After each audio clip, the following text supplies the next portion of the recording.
importante.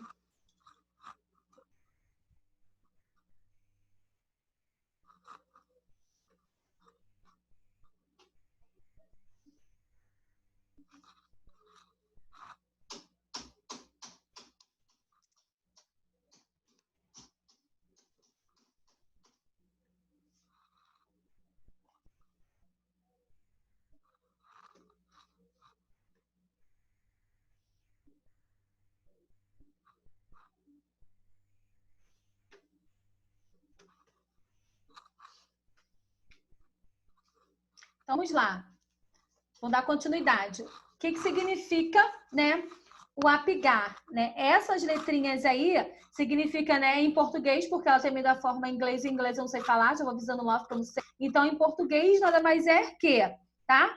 A aparência, pulso, gesticulação, atividade e respiração. Isso significa a sigla do apigar, tá? É o que a gente vai ver, né, que consiste nada mais é que é a avaliação dos 5 sinais vitais do recém-nascido, tá ok? Então, quando a criança ela nasce, né, é feita essa avaliação apigar. Então, o primeiro minuto permite que o grau de tolerância do bebê ao parto, nada mais é que a criança nasceu, cordão umbilical ele foi cortado, depois ele foi clampeado, a criança ela precisa fazer a sua primeira respiração, então ela precisa converter a circulação fetal para a circulação neonatal, então a gente acaba avaliando nesse primeiro minuto como que essa criança ela está se comportando. Ela conseguiu fazer a sua primeira troca gasosa? Ela conseguiu fazer a hematose? Por isso a importância, né, de pegar a criança, muitas das vezes é colocado, né, coloca a criança muitas das vezes de cabeça para baixo, é como se fosse um pacto, os alvéolos pulmonares eles precisam se expandir.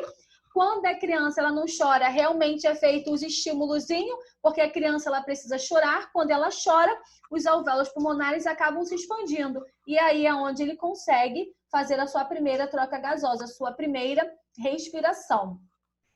O 5º minuto permite avaliar o grau de adaptação do bebê à vida extrauterina. Ele está fora da barriga extrauterina, tá? Mas a gente classifica que essa criança ela pode se adaptar até 24 horas, tá? Após extrauterino, assim que nasce, tá?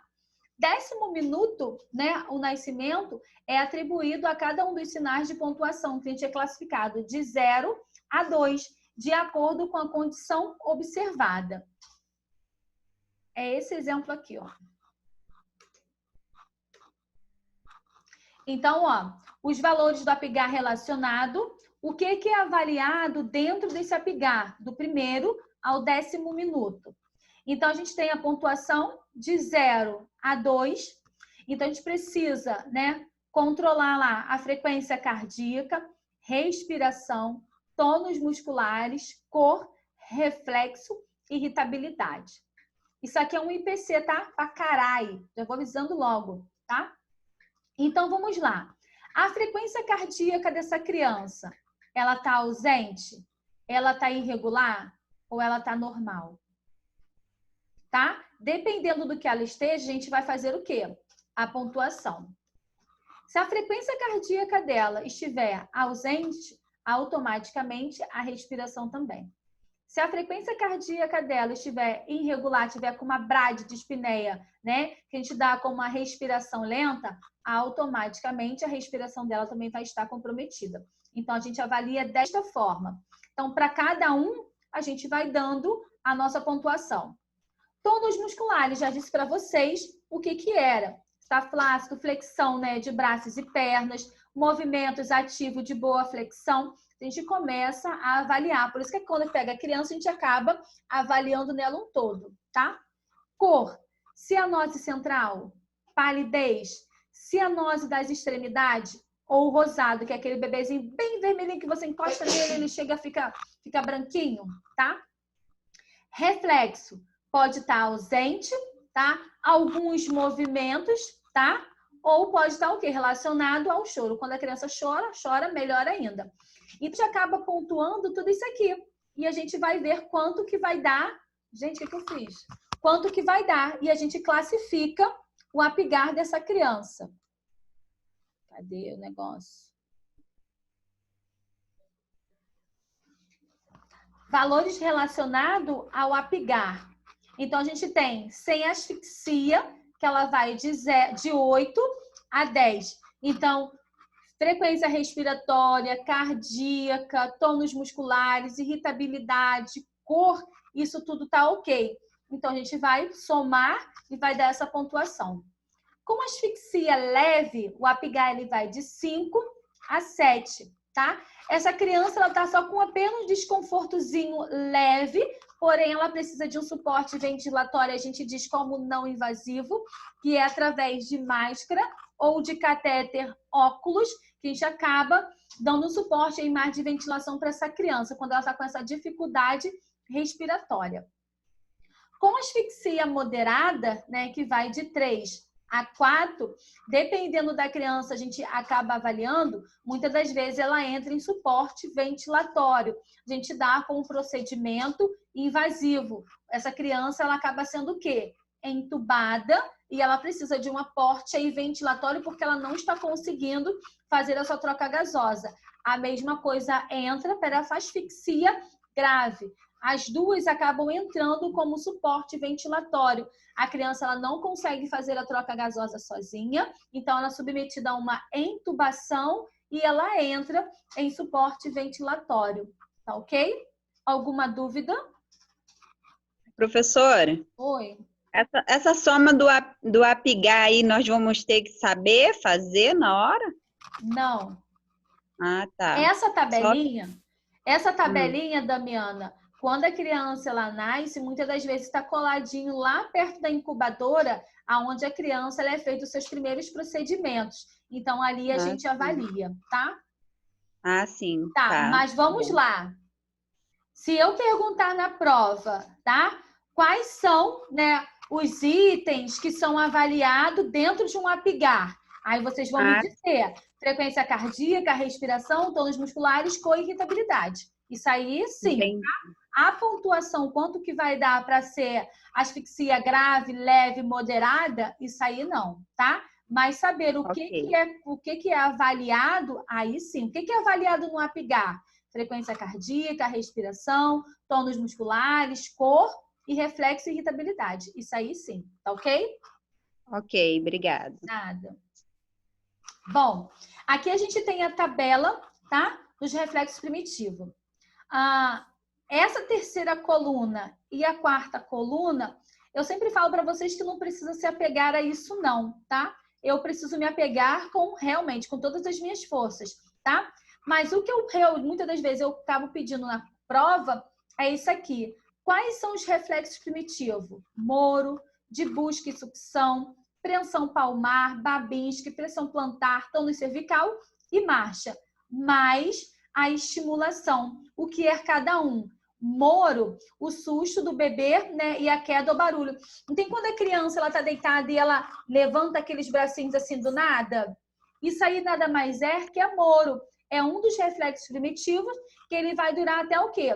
Até 6 meses. Quando a criança completa 6 meses, ela para de fazer esses abalos, que é de levantar o bracinho toda hora quando ela se assusta, tá? E a gente dá como reflexos primitivos, conhecido como moro, tá ok?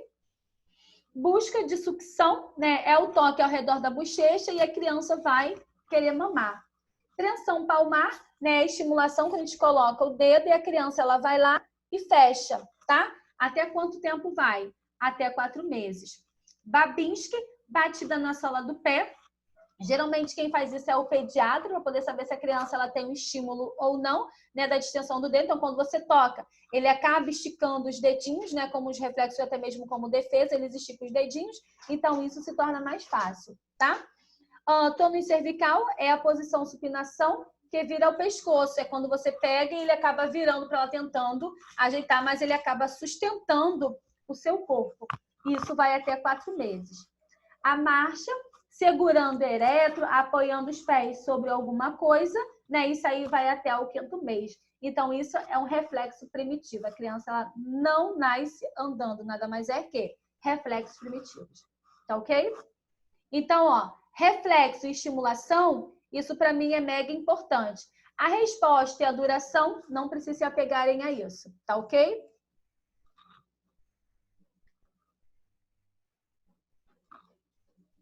Aqui a gente tem algumas imagens, tá? Então, o bebezinho em pé, tentando fazer aí a marcha, ó. Isso tudo é normal. Ó, atenção plantar, palmar, busca. Foi? Alguma dúvida? Tá rápido, tá tranquilo, tá favorável? Super tranquilo. Super tranquilo? Então, vamos lá. Classificação do RN. RN significa recém-nascido, tá? A Organização Mundial de Saúde define como RN baixo peso todo bebê que é nascido, né, com peso igual ou inferior a 2,5 kg. Como nessa classificação não se considera a IG, que é a idade gestacional, tá? Estão incluídos tanto os bebês prematuros quanto os bebês nascidos de a termo. Então, toda criança que ela nasce com menos de 2,5 kg, essa criança ela precisa ficar internada até atingir, tá, esse peso. Hemodinamicamente, essa criança ela estando instável, tá? Muitas das vezes a criança acaba sendo liberada. Quando não, ela precisa ficar hemodinamicamente estável, mas também precisa manter aí o seu peso igual ou maior que 2,5 kg, que é o que recomenda o Ministério da Saúde, tá? Classificação de acordo com a IG, que é a idade gestacional. Com o tempo de gestação, desde a sua data da última menstruação, né, que é aquelas que vocês fazem lá, que é DPP, data provável do parto, janeiro, fevereiro e março, mais 7, mais 9, repete o ano. Abril até dezembro, mais 7, menos 3, né? E mais um ano, que é a DPP, que é a data provável do parto.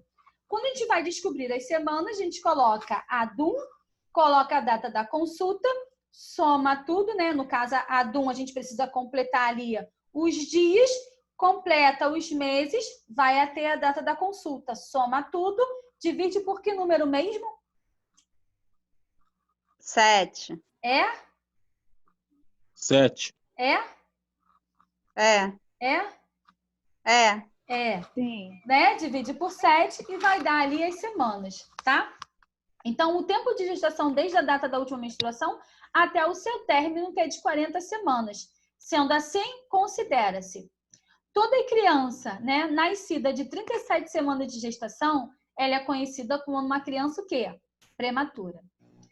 Criança nascida com 37 semanas e 1 dia, ela é conhecida como a termo. A criança nasceu de 37 semanas e 1 dia, todo o seu sistema está o quê? Preparado e ela pode nascer tranquilamente.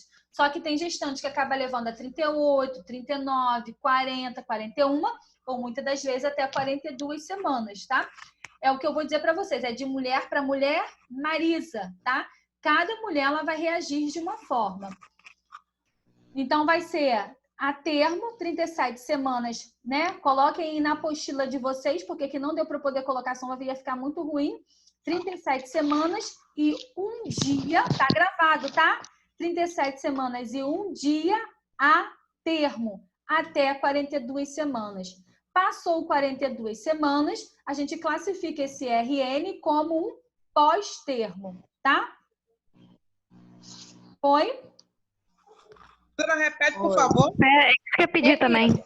É, não entendi nada. Coloca aí, 37 semanas, prematuro. 37 semanas e 1 dia até 42 semanas, a termo. Passou a 42 semanas, pós-termo.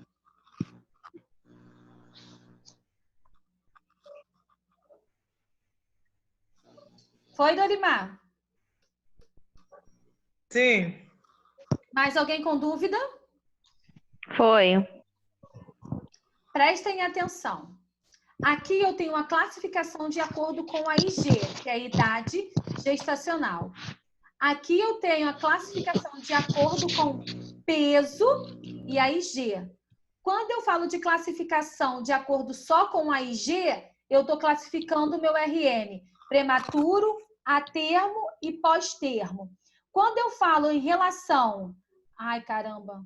Quando eu falo em relação peso e IG, eu vou classificar esse RN como AIG, PIG, GIG e AIG. Eita, Tá aqui, ó.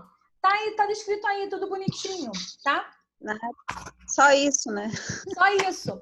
Então, é só a classificação da IG, tá? Prematuro, a termo e pós-termo. A outra classificação é em relação ao peso e à idade gestacional. São duas informações. Então, eu tenho a IG, eu tenho PIG e eu tenho GIG, tá? O que seria esse AIG? Adequado para a idade gestacional, tá? Como é que é feito isso? Se vocês pegarem a caderneta, né? Quem é mãe já levou as crianças no médico, vai conseguir identificar. Lá tem um gráficozinho, tá? Nesse gráfico tem a altura que a criança nasceu e embaixo tem o peso. E tem umas curvinhas assim, ó, umas linhas, onde tem um montão de quadradinho. Já prestaram atenção nisso na caderneta do filho de vocês? Sim, então, tem. Quando o médico pediatra, isso quem faz a avaliação é o médico, quando ele avalia essa criança, ela nasceu grande, pequena ou adequada, é através disso que ele está fazendo essa classificação. Então, ele nasceu com 37 semanas e com 2,5 kg. Ele vai seguindo e ele vai fazer. Conforme tem aquelas linhas pretinhas, azul, amarelo e vermelho, é através dessa linha é o qual ele vai identificar se essa criança está adequada, pequena ou grande demais para a idade gestacional. Entenderam como é que é feito? Sim, não, talvez? Entendi, mas na Sim. não. Quem falou que não está entendendo? Eu não. Quem não entendeu? Então vamos lá. Tá complicado. Não, tá complicado não. Dificuldade é o tamanho que a gente imagina. Quando eu falo de gráfico, então quem é mãe aí sabe, e quem não é mãe já viu a caderneta de vocês. Ali naquele quadrinho, vocês já perceberam que tem um montão de quadrinho, onde tem um montão de linha? Não é assim que funciona dentro da caderneta? Todo mundo tem uma caderneta assim, toda riscadinha. Sim, sim. Então, só que um lado a gente começa a colocar a semana que essa criança nasceu e embaixo a gente coloca o quê? O peso, idade gestacional. Então, ele nasceu com 2 quilos. Nasceu com 38 centímetros. Então, ele vai pegar aquele 2 quilos, vai levar, porque tem as marcações na caderneta, toda bonitinha. Então, tem lá 30, 40, 50, 60, 70, 80, 1 metro, e por aí vai. Quanto que essa criança está crescendo ali, correto? Então, ele vai marcar do peso, vai fazer os pontinhos, aonde ele colocou ali, né? A semana que os centímetros que essa criança nasceu, 39 centímetros que eu falei, né? E aí ele vai puxar a linha. Tem as curvas, né? Nessas curvas é o que vão determinar se essa criança é grande, pequena ou adequada para a idade gestacional. Entenderam? Ainda não? Sim. Espera aí, rapidinho. Um minutinho só. Ô, professora, aqui, me tira uma dúvida aqui. Eu não estou entendendo muito bem. A classificação de acordo com a AIG. Acho que ela foi buscar alguma coisa. Acho que ela foi buscar alguma coisa. Ah, tá. Deve ter buscado uma caderneta. Poxa, na minha caderneta não tá aparecendo essas coisas, não. Olha só, é que nem todas, só as cadernetas atuais. A do Felipe tem, do meu filho mais novo. Então, No meio não as tem. cadernetas dos meus filhos tem. A mais velha, 16 anos tem. E eu acho que é 16 pra cá, gente. Vamos não é lá. possível. Vê se vocês conseguem ver o gráfico. Olha lá, igual a do meu filho, sim. Estão vendo? Peraí que eu não tô vendo. É o gráfico, um gráfico que fica lá no meio e na última página. Isso. Aham. É através desse gráfico, ó, aqui tudo é numerado, tá vendo? Então, ele vai Isso. traçando a linha. Tá vendo as linhas? Cadê meu dedo? As margenzinhas. É aqui que ele vai dizendo se essa criança é grande, pequena ou adequada para a idade gestacional. É através dessa linha da numeração que está aqui do ladinho, ó. Uhum. Entenderam? Ah, tá. Minha linha não tem cor, não. É o É quê? tudo cinza. Deve ter, Minha algum, linha... deve é ter tudo alguma cinza. linha vermelhinhazinha aí, não tem nenhuma vermelha? Com certeza. Ele fez uma linha azul aqui, de caneta azul. Uma linha Para dele que poder, ele fez então, aqui. para poder dizer se está abaixo ou acima, tá? Mas também, professora, as cadernetas se modernizou muito para agora, entendeu? A Muita da minha filha de 16 anos é de um jeito, né? Que é só uma folha praticamente dobrada. A dos meus filhos agora que são mais novos é um livrinho igual esse, né? É, a do meu filho ainda é antiguinha dele ainda. O de hoje parece que é um livro mesmo. Então vamos É lá. um livro. O que é importante? Só quero que vocês entendam aonde é feito essa marcação, tá? É isso que eu quero que vocês entendam. Então, para a gente poder descobrir se essa criança é grande, pequena ou adequado, é através desse gráfico que é feito, tá? Então, vamos lá. Adequado para a idade gestacional é uma terminologia universal que é conhecida como a IG. São os neonatos cuja linha referente do peso a IG encontra-se entre as duas curvas do gráfico, que é esse que eu acabei de mostrar para vocês. Em um meio de 90% a 95% total dos nascimentos são bebês adequados para a idade gestacional. Então, a IG significa o quê? Adequado para a idade gestacional e que eles estão o quê? Entre a curva do gráfico, tá? Entre 90% a 95%. Foi peso, altura, mês, tá tudo ok. Pequeno para idade gestacional é conhecido como PIG. São os neonatos cuja linha referente do peso, né, e a IG se encontram abaixo da primeira curva do gráfico. Então, eles estão o quê? Estão abaixo do peso. É quando aqueles pediatras começam a dizer que a criança não está pegando peso, está ficando desnutrido, o que está acontecendo. Então, a gente acaba relacionando a isso. O que está acontecendo? Por que essa criança, em vez de pegar peso, de crescer e se desenvolver, ela não está acontecendo isso, tá? Grande paridade gestacional é conhecido como GIG. São os neonatos cuja linha referente, né, e o peso, a IG, encontra-se acima da segunda curva do gráfico, tá? O que seria isso? Muitas das vezes são aqueles bebês, as mães, né? Ela acaba desenvolvendo uma diabetes gestacional, o qual esse bebê ele acaba nascendo muito grande. Professora, mas a minha filha nasceu com 5 quilos, 4,5 quilos. Tem mulher que vai ser normal e não vai ter doença nenhuma, né? Não adquiriu nenhuma doença, né, durante aí a gestação. Mas vai ter aquelas mulheres que a criança ela vai acabar nascendo grande e pesada, tá? E que foi tranquilamente. Mas a maioria das crianças, né, que nasce como GIG, muitas das vezes essa mãe acabou desenvolvendo aí uma diabetes gestacional, tá? Alguma dúvida sobre a IG, PIG, GIG?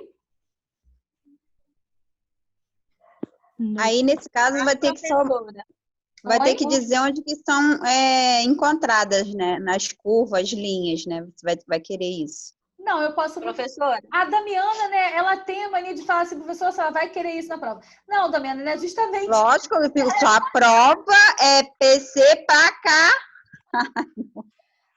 Eu posso dizer para você o que significa uma IG, tu vai me dizer. A IG significa adequado para a idade gestacional, cuja linha está o quê? Referente ao peso. Acabou da curva do gráfico, tá? Fala, Tá. Oi. Tá bom. Oi. É a Andressa. Fala, Andressa. Os meus, professora, um nasceu com 1,3 kg, o outro de 1,737 kg. Pequeno, para idade gestacional. Mas o quê? Uhum. Quantas semanas? Foi semana ou foi meses, né? Porque vai depender muito. 37. Prematuro. Prematuro. Prematuro. Os dois? Os dois. Descolamento de placenta. Mas foi o descolamento de placenta prévio? Você descobriu logo no início ou depois? Descolou uma parte, eu estava com uns 3 meses. Aí, quando eu estava com 6 para 7, a outra parte descolou. É o descolamento de placenta prévia. Aí tive que fazer até repouso. É isso que eu ia te perguntar. Mulher, tu não fez repouso, não? Eu ia acabar de fazer essa pergunta agora. Eu fiz muito, não podia levantar nem para pegar um copo d'água, professora. É horrível. É, a gente pode Fazer cocô é literalmente quando tá na portinha, né? Porque sem esforço nenhum, né? Isso aí, não pode não, porque o Não sangue pode. saía vivinho, era uma coisa horrível. É assim mesmo. Por isso que muitas das vezes... Professora, Oi, deixa eu só concluir aqui com a Andressa rapidinho. tá, É por isso que desculpa. nada, filha. Por isso das vezes que muitas vezes as mulheres elas acham que elas estão menstruando, né, durante a gestação, justamente é por isso, né? Tem aquele sangramento, a mulher, né, ela não percebe e ela tá tendo esse descolamento de placenta. A mulher, professora, pode menstruar durante a gestação? É de mulher para mulher, Marisa, mas que muitas das vezes, né, o que ocorre é o descolamento de placenta prévia, tá? Aonde a placenta ela acaba se desprendendo e ali tem o sangramento, que ocorre justamente nos 3 primeiros meses, que são o mais críticos. E a mulher vai relatar que fala assim, eu menstruei durante 3 meses. Mentira, descolamento de placenta. Tá bom, valeu, professora. Nada. Fala, Chuchu, quem ia falar que eu cortei? Sou eu. Professora, mas deixa eu te falar. Eu menstruei, não foi 3 meses, não, foi 6 meses. Nas minhas 3 gravidez, e não houve assunto de descolamento de placenta. E eu fiz pré-natal todo direitinho, tudo que eles pediram, e eu tive meu filho com 42 semanas. Mas ele nasceu Meus bem? filhos não passam de 42. Oi? Nasceu bem, tranquilão, sem problema nenhum? Bem tranquilão, partos, os 3, tudo normal. Eu liguei até para falar isso para a senhora, porque eu morro de medo de ter alguma coisa amanhã ou depois, por ter 3 partos normais, um atrás do outro. Não tem problema, não. Entendeu? É o que eu falei pra vocês, é de mulher para mulher. Marisa. É exatamente isso. Tá bom? Ah, tá. Mas aí não causa nada, nenhum negócio, nada não. Parto normal pode ter, Tu quer ter né? mais filho, mulher? Quer parir mais? Não, já sou operada. Tô ligada no céu e na terra. Eu só quero, porque eu fico meio assim quando eu falo, tive 3 partos normais. Aí fica um negócio meio estranho, sei lá, eu acho Lília, que eu me acabei Parabéns pra muito você, com Lilian. 3 partos 3 partos normais. Guerreiro. Lília Professora, doeu? professora, mas aí esse descolamento de placenta nos 3 primeiros meses, então não dá nenhum problema, não? Porque para minha mãe, ela também achou que tivesse menstruado nos 3 primeiros meses de gravidez. Em Então, alguns casos, tem que ficar de repouso. Minha mãe não ficou de repouso, nada, e Eu também não fiquei, não. então, quando a mulher, né, muitas das vezes, ela vai descobrir tardiamente, né, que ela realmente está gestante, é quando as mulheres elas acabam relatando isso. Eu mais ou menos menstruei nos 3 primeiros meses. E muitas das Eu vezes, nos 3 falo primeiros meses, ela não sabia que estava gestante. Entendeu? Uhum. Mas o meu ficou 6 meses, gente. Eu fiquei, sei lá, é estranho. É Deus mesmo, gente, sei lá. É Deus, Lilian. Vamos lá. 6 meses, só Deus. Adaptação, vida extrauterina, tá? As primeiras 24 horas de vida apresentam um momento crucial e transformador para o recém-nascido. É um período de transformação e que ocorre a adaptação à vida fora do útero, o qual o neonato ele precisa atravessar com sucesso e sobreviver. Então, além da gente fazer a avaliação, né, daquele apigar, a criança ela ainda leva aí, em média, né, 24 horas para poder se adaptar à vida extrauterina. Então, ela precisa se adaptar aqui fora. Isso leva quanto tempo? 24 horas. Tá ok? Bom, agora a gente começa a falar de todo o sistema. Quando a criança ela nasce, o que começa a funcionar? Eu vou diminuir a tela aqui, ó, porque aí eu preciso pincelar algumas coisas aqui mais importantes, podendo ficar uma coisa muito extensa e cansativa. No meu sistema, lembrando que aqui agora é uma pincelada, tá? Porque vocês sabem, vocês tiveram anatomia, passaram por clínica cirúrgica que fala todo o sistema, pegaram um pouquinho de saúde da mulher e a gente sabe que é uma continuidade. Então, quando a criança nasce, né? Como é que é feito esse sistema cardiovascular? Como ele começa a funcionar? Então, ó, a criança ela nasce, a criança ela precisa, o cordão umbilical ele é cortado, ele é clampeado e a criança ela precisa sobreviver. Então, no meu sistema cardiovascular, esse feto, ele precisa converter a circulação fetal para a circulação neonatal. Ele precisa fazer a sua primeira respiração com sucesso, tá? Por isso que muitas das vezes é estimulado ao choro, porque esse pulmão ele precisa expandir para essa criança conseguir fazer essa hematose, tá? Então, no sistema cardiovascular, a circulação fetal faz com que a maior parte do sangue seja desviada para fora do fígado e pulmões. Por meio da placenta, o feto ele acaba absorvendo oxigênio e nutriente, além de excretar os resíduos. O ducto venoso se liga à veia cava inferior e à veia umbilical, fazendo com que a maior parte do sangue da placenta contorne ao fígado. Por fim, o forame oval e o ducto arterioso leva a maior parte do sangue para fora dos pulmões. Então, no meu sistema cardiovascular, o que eu pincelo para vocês aqui, que é mega, ultra, power flex, importante, é isso aqui. Para a criança sobreviver, o recém-nascido ele precisa converter com sucesso a circulação fetal para a circulação neonatal. Entenderam?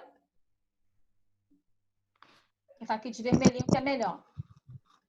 É isso que eu ia falar, professora, para poder eu escrever aqui. Amor, como é que eu consigo?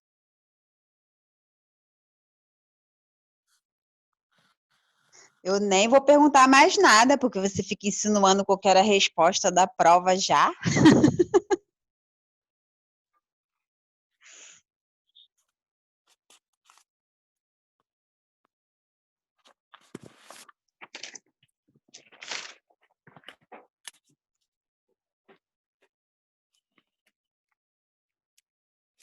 Tá tentando pedir ajuda aqui a marido, que eu queria pincelar, mas eu não consigo fazer isso.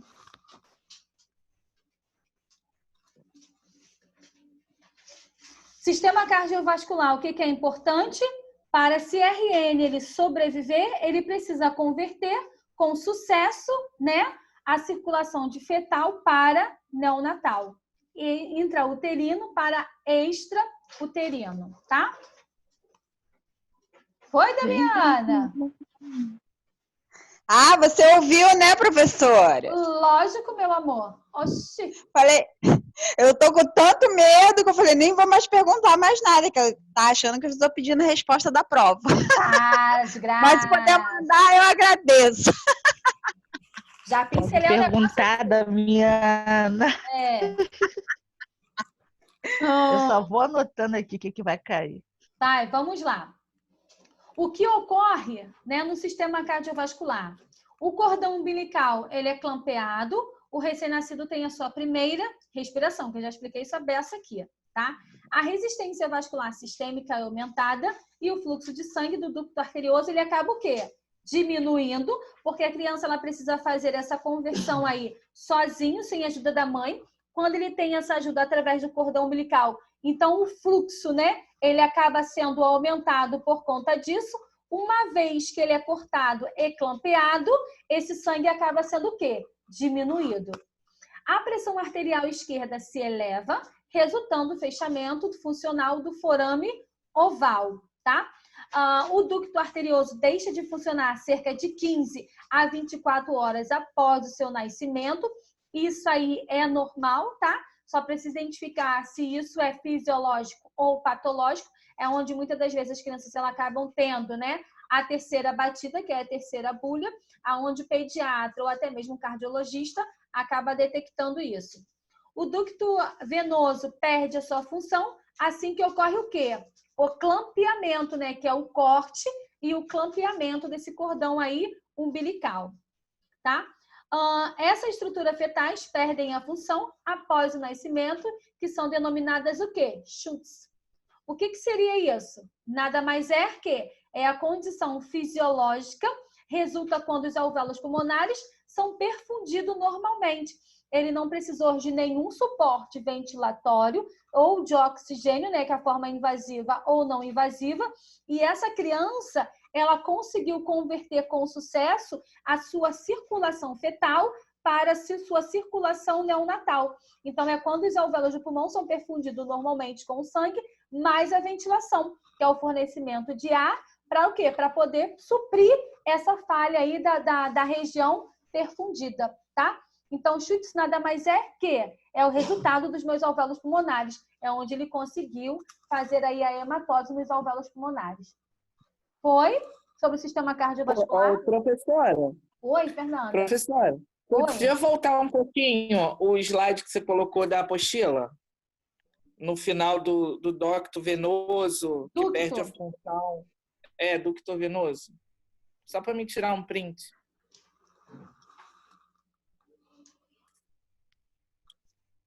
Ok. Tirou de eu também? Tirei. Posso? Claro. Esse bicão aí, claro. Fazer uma figurinha, claro. Gente, eu tô com tanto medo que vocês têm noção. Vamos lá. Cadê meu povo de PBTA, gente? Não fala não, Dorimar. Cadê o povo? Professora, entrei agora, professora. Tô na área. Caramba, saiu tanta gente que eu achei que até o Gerildo tinha saído. Todo mundo saiu. Não, eu balanço, mas não caio. Entendeu? Gente, aqui... Estamos aí. O pessoal de PBTA, a gente tem Fátima Bernardes e o William Bonner. Gênio Boa noite. É o William Boa Bonner. noite. Boa noite, boa noite! Boa noite. Fátima Bernardes. Muito bom, gente, muito bom. Vamos lá. Vamos para descontrair um pouco, né? Sistema respiratório, tá? O feto ele é responsável pelas suas alterações respiratórias ainda durante a gestação.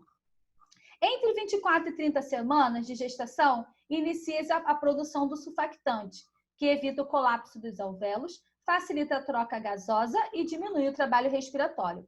Os pulmões do feto contêm líquido produzido pelos próprios pulmões, pela cavidade amniótica e pela traqueia. Assim, ao nascer, o recém-nascido ele precisa assumir a sua respiração sozinha, substituindo rapidamente os líquidos pulmonares por ar, né? Que é a troca aí, que é a hematose. A remoção dos fluidos pulmonares acontece por compressão na hora do parto, que força a parte do líquido sair, né, pelo nariz e pela boca. Também acontece a absorção desse líquido pelo organismo após o início da respiração. Então, vamos lá. O que acontece no meu sistema respiratório? Não sei se vocês já perceberam, né? Algumas gestantes, muitas das vezes, elas precisam tomar a injeção porque a criança ela quer nascer sozinha, né? Ela quer nascer prematuramente. Só que quando a criança está de 24 até 30 semanas e ela quer nascer de qualquer jeito, a gente identifica que essa criança ela é ultra mega power flex prematura. Para ela não poder não nascer, né, e não ter complicações sérias sobre o sistema respiratório, muitas das vezes é administrado essa injeção, porque os pulmões ele ainda não conseguiu fazer o quê? A produção desses surfactantes. É onde a gestante ela acaba tomando as injeções. Se essa criança nascer a qualquer momento, esse pulmão, teoricamente, vai estar o quê? Maduro. Tá? Então, ela acaba fazendo uso desse surfactante porque não teve a produção. Então, a ginecologista obstetra, ela acaba orientando, né, essa gestante a tomar essa injeção justamente por isso. O nosso tempo, ele vai acabar de novo, tá? E a gente vai para o nosso intervalo, tá? Que vai, no caso, já é 8h20. Então, deixa eu só finalizar esses segundinhos. Então, quando não se tem a produção desse surfactante e essa criança ela quer nascer, tá? Então, a médica, né, ginecologista obstetra, ela acaba indicando essa gestante a fazer o uso de 3 injeções, né, que é, no caso, na hora, depois de 24 horas, depois de 36 dias, justamente para isso, para esse pulmão, ele amadurecer, para quando essa criança nascer, ela conseguir converter com sucesso a sua circulação fetal para a sua circulação neonatal.